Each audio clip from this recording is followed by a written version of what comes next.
এই মিষ্টি লাউটা কিছু অংশ পচা আর কিছু অংশ ভালো।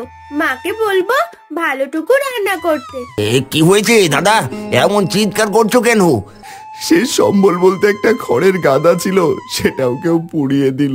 ওগো দেখো না, কত মিষ্টি লাউ ধরেছে। কঠিন সময় যে নিজেকে শান্ত রাখতে পারে তারা কখনো ঠকে না বাবা। যে করেই হোক আমাকে এই মিষ্টি লাউ গাছ নষ্ট করতেই হবে।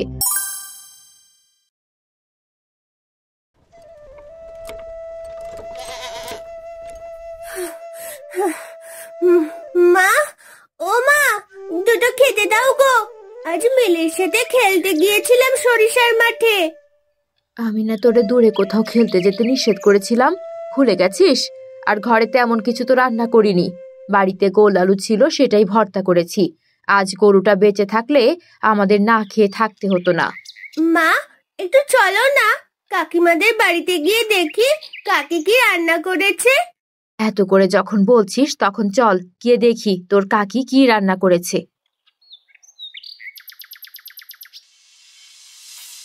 বলি, এই অসময় তোমরা কেন এসেছো? তোমাদের আগেই বলে রাখছি, আমি কিন্তু কিছুই দিতে পারবো না, আমাদের কাছে কোনো টাকা পয়সা নেই। আসলে ভাই বিপদে পড়েছি, বাবা জমিগুলো সব আপনার নামে লিখে দিয়েছে, এখন আমাদের তো কিছুই নেই। একটা গরু ছিল সেটাও মরে গেল হঠাৎ করে। দিদি, এসব আমাদের বলছেন কি জন্য? বাবার কাছ থেকে আমরা তো জোর করে জমি নেইনি। যাই হোক, এখন আপনারা আসতে পারেন। ছোট মেয়েটাকে একটু তরকারি দিবি? আমি শুধু আলু ভাতই দিয়ে। আজ এই দাও কাল ওই দাও, তোমাদের জন্য শান্তি কোথায়? আমি রান্না করিনি, কালকের বাসি তরকারি আছে, চাইলে নিতে পারো, তবে আজকের পর থেকে আমাদের বাড়িতে তোমরা কোনো কিছু নিতে আসবে না। তিনি মা, চল এখান থেকে, তোর জন্য আর কত অপমান সহ্য করব বল। এমন ছোট লোক আত্মীয় থাকলে সম্মান থাকে নাকি? হ্যাঁ, এই চলো, তুমি হা করে দাঁড়িয়ে দেখছোটা কি?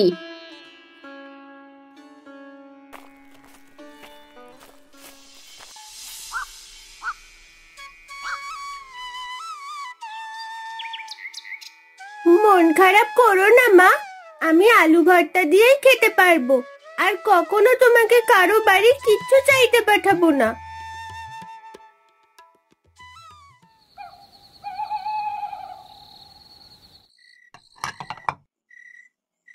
নাও নাও, তোমার জন্য দেশি মুরগি রান্না করেছি। ভাগ্য ভালো তোমার বৌদি দেখেনি, না হলে আমার এত স্বাদের মুরগির মাংস থেকেও ভাগ দিতে হতো। বেশ করেছো, ওদের অপমান করেছো, লজ্জা থাকলে আর এই বাড়ি মুখ হবে না। তোমার নকল দলিলগুলো বেশ কাজে দিয়েছে। বাবা মরার পর বলেছো সম্পত্তি তোমার, না হলে তোমাকে সারা জীবন খেটে মরতে হতো। তুমি ঠিক বলেছো গিন্নি, তবে নকল দলিলের কথা কখনো মুখে আনবে না, এই দিয়ালেরও কান আছে। একবার যখন জমি আমি দখল করে নিয়েছি তখন আর ছাড়ছি না। শুধু কি তাই, তোমার ভাইয়ের গরুটাকেও তো মারলে, তা কেমন করে মেরেছো শুনি?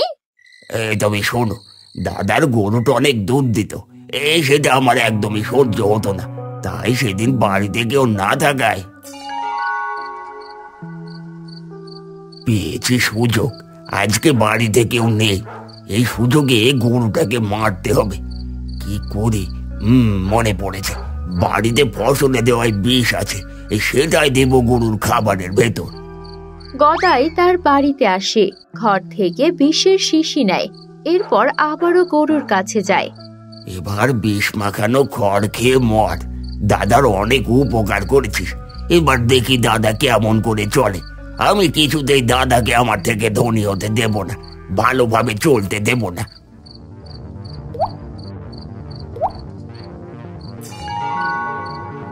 এরপর মরে গেল। আমি জানতাম এতে তুমি খুশি হবে, তোমার খুশি যে আমার খুশি গিন্নি। তুমি পারো বটে।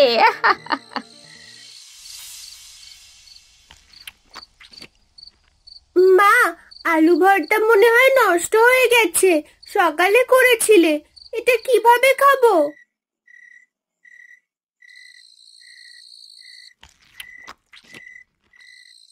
তাই তো, তুই একটু ভর্তাটা রেখে দে মা, আমি আবার আলু ভর্তা করছি, তুই বরং সেটাই খেয়ে নে।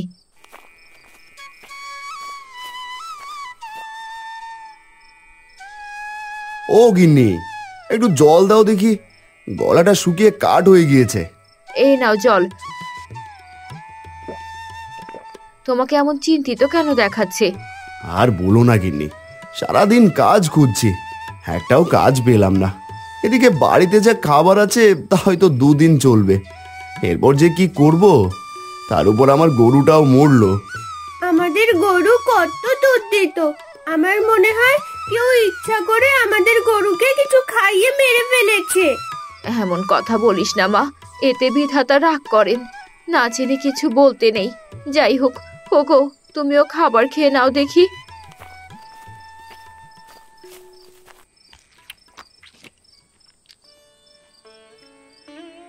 তুমি খাবে না ভাত? তিন্নি খাচ্ছে, আমি খাচ্ছি, তোমার ভাত কোথায়? আমি খেয়ে নিয়েছি আগেই, তোমরা খেয়ে নাও দেখি। মিথ্যে কথা কিন্তু তোমার মুখে বেশ মানায়। মা তিন্নি, থালাটা দে দেখি, সবাই মিলে ভাগ করে খাই। হ্যাঁ, আসো সবাই মিলে একসাথে এক থালায় খাই।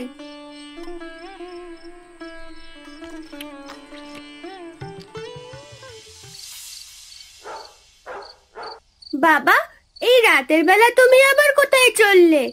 একটা কাজ পাই কিনা দেখতে যাচ্ছি। জমিদার মশাই তাদের বাড়িতে যেতে বলেছেন। আমার জামাটা নষ্ট হয়ে গেছে, আমার জন্য একটা জামা কিনে আনবে আসার সময়। দেখি রে মা, যদি কোনো কাজ পাই তবে তোর জন্য জামা কিনবো কাজ করে। তুমি যাও তো, ওর কথা শোনো না, সারাদিন শুধু বায়না করে। এটা বলে হারান বাড়ি থেকে বেরিয়ে আসে। হারান যখন মন খারাপ করে হাঁটছিল, তখন একটা গাড়ি এসে হারানকে ধাক্কা দিতে যায়। কি হয়েছে ভাই? আর একটু হলেই তো গাড়ির নিচে পড়তে, মনে হচ্ছে কিছু নিয়ে চিন্তা করছো। আর বলো না ভাই, কাছে টাকা নেই, কেমন করে যে সংসার চালাই। আজ কয়দিন কাজ খুঁজছি, কিন্তু একটা কাজও খুঁজে পেলাম না। জমি নেই যে ফসলও ফলাবো। তোমার তো একটা গরু ছিল ভাই, ভালো দুধ দিত, তাহলে এত অভাব কেমন করে হলো? গরুটা যে মারা গেছে 4-5 দিন আগে। জানি না বিধাতা কিসের পরীক্ষা নিচ্ছেন। ভাই, তোমার তো অনেক বড় খড় গাদা আছে, এখন তো খড়ের অনেক দাম। তুমি এক কাজ করো, যেহেতু তোমার গরু আর নেই, তাই খড়গুলো বিক্রি করে ছোট একটা পানের দোকান দাও।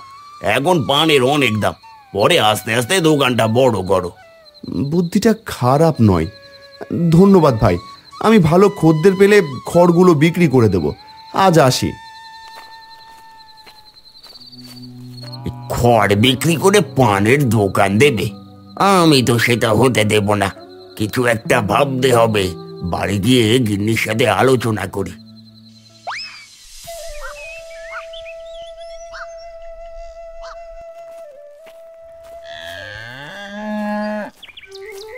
কি হলো, সকাল সকাল কোথায় গিয়েছিলে? একটু বাজারের ওইদিকে গিয়েছিলাম গিন্নি। তোমাকে বলেছিলাম মাছ মাংস কিনতে, এনেছো কি? আরে রাখো তোমার মাছ মাংস, এদিকে যে সর্বনাশ হতে যাচ্ছে সেদিকে খেয়াল নেই তোমার? কেন, কি হলো আবার? আমাকে গরু খেতে দিতে হবে, গরুকে খেতে দিতে দিতে তোমার কথা শুনবো।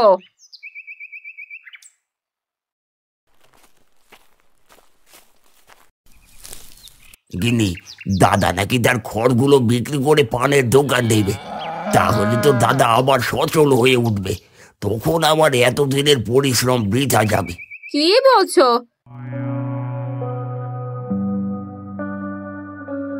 শোনো, আজ রাতে তুমি তোমার দাদার খড়ের গাদায় আগুন দিবে, দেখবো এরপর কি করে তোমার দাদা তার সংসার চালায়।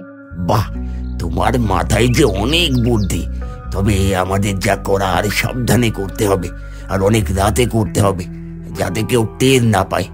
এখন শুধু রাতের অপেক্ষা, কি বলো? গিন্নি, এত রাত্রে তো কেউ কিছুই টের পাবে না, তবে কি এখন যাব? এটাই ভালো সময়, এখন রাত 2টা বেজে গেছে, সবাই গভীর ঘুমে ব্যস্ত। আমরা আমাদের কাজ করতে পারবো, কেউ টের পাবে না। চলো এবার।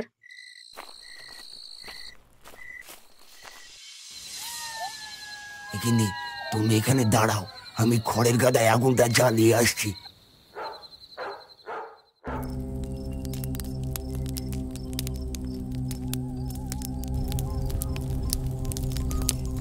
কি হলো?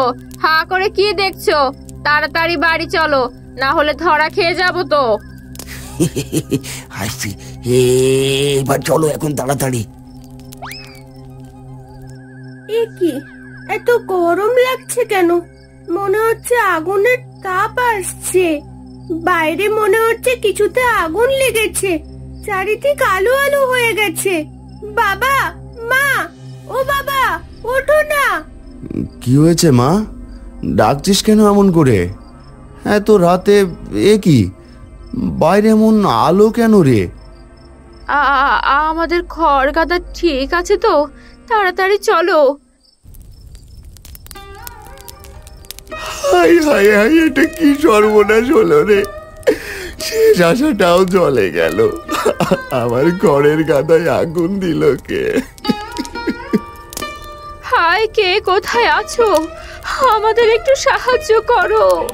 হায় হায় হায়, কে এমন সর্বনাশ করলো আমাদের? বাবা, তাড়াতাড়ি আগুন না নেভালে আমাদের ঘর যে পুড়ে যাবে।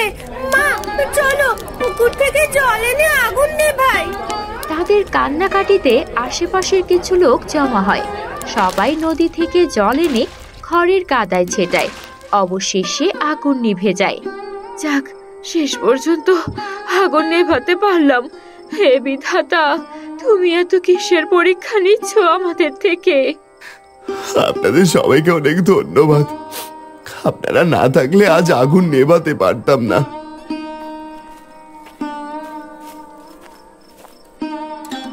কি হয়েছে দাদা, এমন চিৎকার করছো কেন? এই তোমাদের জন্য কি রাতে একটু শান্তিতে ঘুমোতেও পারবো না? কাকা, আমাদের ঘরের গাদার আগুন লেগেছিল। ওটাই আমাদের শেষ আশা ছিল। এবার যে আমাদের না খেয়ে দিন কাটাতে হবে। হাই হাই হাই হাই, এইটা কেমন হলো? যাই হোক, এত চিন্তা করে কি হবে? যা হবার তা তো হয়েছে। এখন ঘুমিয়ে যাও দেখি, রাত তো অনেক হলো। আর এখন চিৎকার চেঁচামেচি করো না যেন। আমি গেলাম। আর তোমরা দাঁড়িয়ে কি দেখছো? যাও যাও, বাড়ি যাও।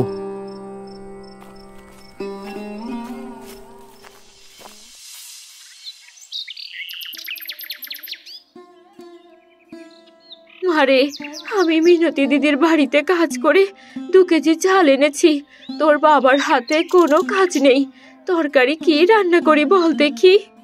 বাবা মনে হয় মাঠের দিকে গেছে। আমি বাবাকে নিয়ে আসি গিয়ে। এটা বলে তিন্নি মাঠে যায়। সে দেখে মাঠের পাশে একটা পচা মিষ্টি লাউ পড়ে আছে। এই মিষ্টি লাউটা কিছু অংশ পচা আর কিছু অংশ ভালো। মাকে বলবো ভালোটুকু রান্না করতে। এখন বাবার কাছে যাই।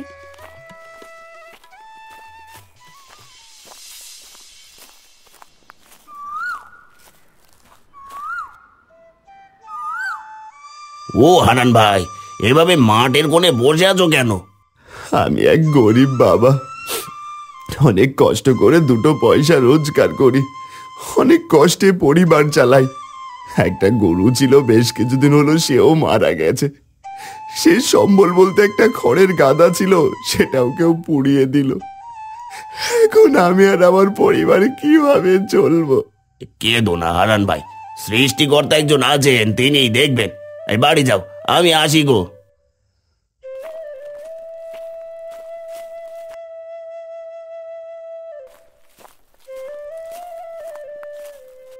ও বাবা, তুমি এখানে? তোমার সারা মাঠ খুঁজে বেড়াচ্ছি। ওটা কি মা তোর হাতে? মনে হচ্ছে মিষ্টি লাউ। কোথায় পেলি তুই? এটার কিছু অংশ পচে গেছে বাবা, এজন্য ফেলে দিয়েছে কেউ যেন। আমি এটা বাড়ি নিয়ে যাব। আচ্ছা মা, বাড়ি চল। মা, ও মা, এই নাও, এই মিষ্টি লাউটার ভালো অংশটুকু দিয়ে তরকারি রান্না করো। অনেকখানি ভালো আছে। এই আধ পচা মিষ্টি লাউ কোথা থেকে পেলি মা? আমি মাঠের পাশে পেয়েছি। আর দেরি করো না তো, এই নাও। ঠিক আছে মা।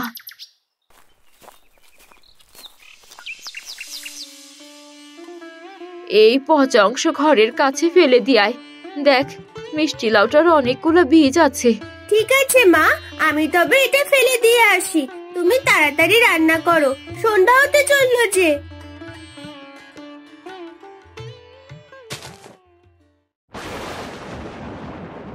আকাশের অবস্থা বেশি ভালো না, মনে হচ্ছে বৃষ্টি নামবে। বৃষ্টি হলে তো কালকেও কাজ খুঁজে না পেলে আমি যে কি করব, কেমন করে যে সকলের মুখে ভাত জোটাবো। এত চিন্তা করো না, আমি তো সব চাল রান্না করিনি, কালকের দিনটাও চলে যাবে। এখন খেয়ে ঘুমাও দেখি।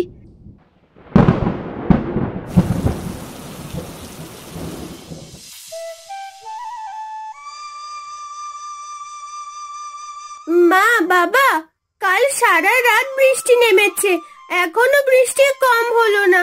এদিকে দুপুর হয়ে গেল, টিপ টিপ বৃষ্টি পড়েই যাচ্ছে। কালকের রান্না ভাত আছে, ওটা খেয়ে নে দেখি সবাই। বৃষ্টি কমেছে, আগে আমি একটু বাইরে থেকে আসি। আরে, এখানে যে অনেক মিষ্টি লাউয়ের চারা হয়েছে। এখানে থাকলে তো চারাগুলো ছাগল গরুতে খেয়ে ফেলবে। এক কাজ করি, আমি আমাদের রান্নাঘরে চারাগুলো লাগিয়ে দিই। এখন তো রান্নাঘরে তেমন রান্না করাও হয় না।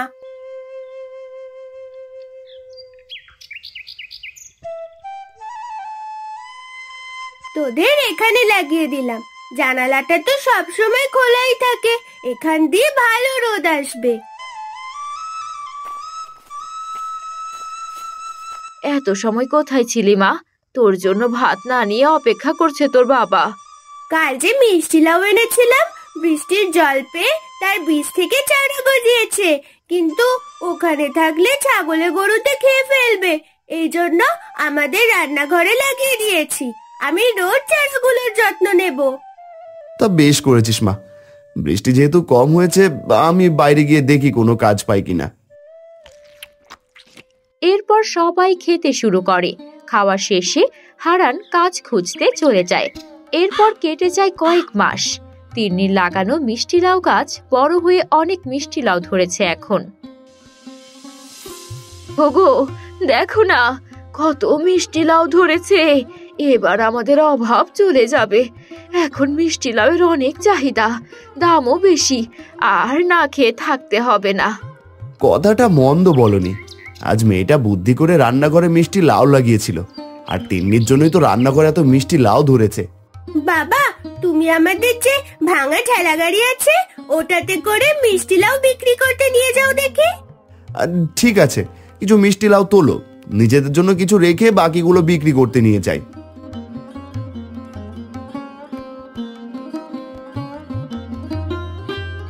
আমি গেলাম মালতী। লাউ নেবেন গো? লাউ, মিষ্টি লাউ, খুব সুন্দর খেতে, দেখতে যেমন সুন্দর খেতেও তেমন সুস্বাদু। লাউ নেবেন গো? লাউ।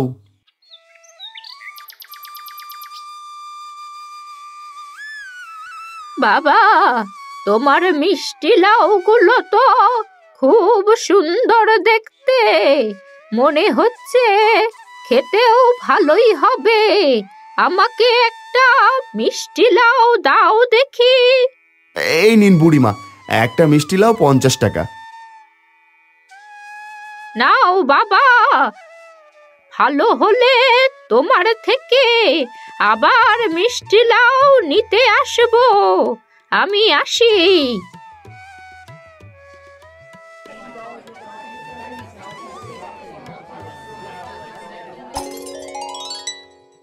দাদা কি বিক্রি করছে আমাকে জানতে হবে তো।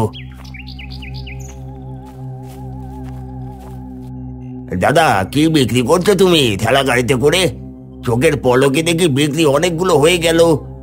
মিষ্টি লাউ, তিন্নি রান্না করে মিষ্টি লাউ লাগিয়েছিল, বিধাতার দয়ায় অনেক মিষ্টি লাউ হয়েছে, সারা বছর বিক্রি করতে পারবো, খেতে খুব ভালো। দাদা কবে রান্না করে মিষ্টি লাউ চাষ করলো? আমি তো জানি না, কিছু একটা ভাবতে হবে। ভাই, কিছু ভাবছিস নাকি? মিষ্টি লাউ নিবি? যদি নিস তাহলে তোর বউকে পাঠিয়ে দিস, বড় দেখে একটা মিষ্টি লাউ তুলে নিয়ে যাবে। অনেকদিন বাজার করিনি, আজ অনেক টাকা পেয়েছি, বাজার করে বাড়ি ফিরবো। ঠিক আছে দাদা, আমি ওকে পাঠিয়ে দেব, তুমি যাও।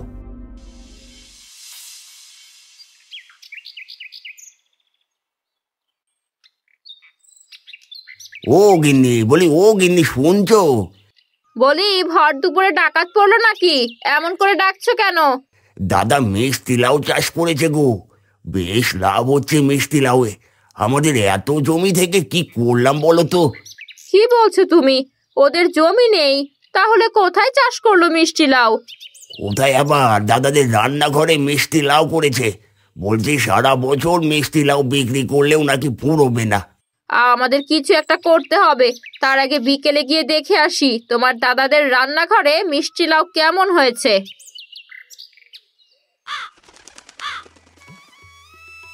কি গো গিন্নি, কোথাও বের হলে নাকি?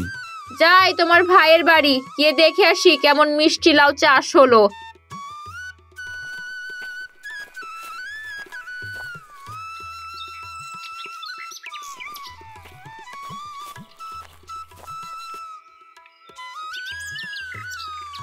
ও মা, দিদি কখন এলে?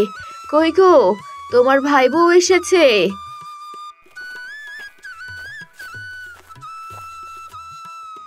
এসেছো?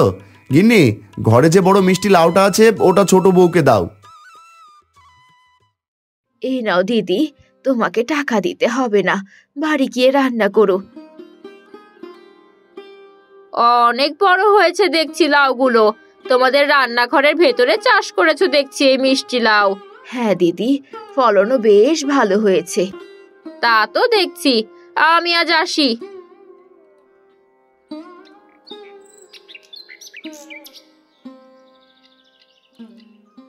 যে করেই হোক আমাকে এই মিষ্টি লাউ গাছ নষ্ট করতেই হবে, না হলে এরা যে ধনী হয়ে যাবে।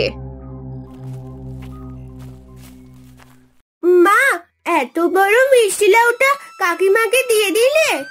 আমাদের মনে কোনো হিংসা নেই মা, আর হিংসা করা মোটেও ভালো না। মা তিন্নি, দেখো আরো কত বড় বড় মিষ্টি লাউ ধরে আছে। তোর বুদ্ধিতে আজ রান্না করে এমন ভাবে লাউ ধরেছে রে, আমি তো ভেঙেই পড়েছিলাম। কঠিন সময় যে নিজেকে শান্ত রাখতে পারে তারা কখনো ঠকে না বাবা। ঠিক বলেছিস মা।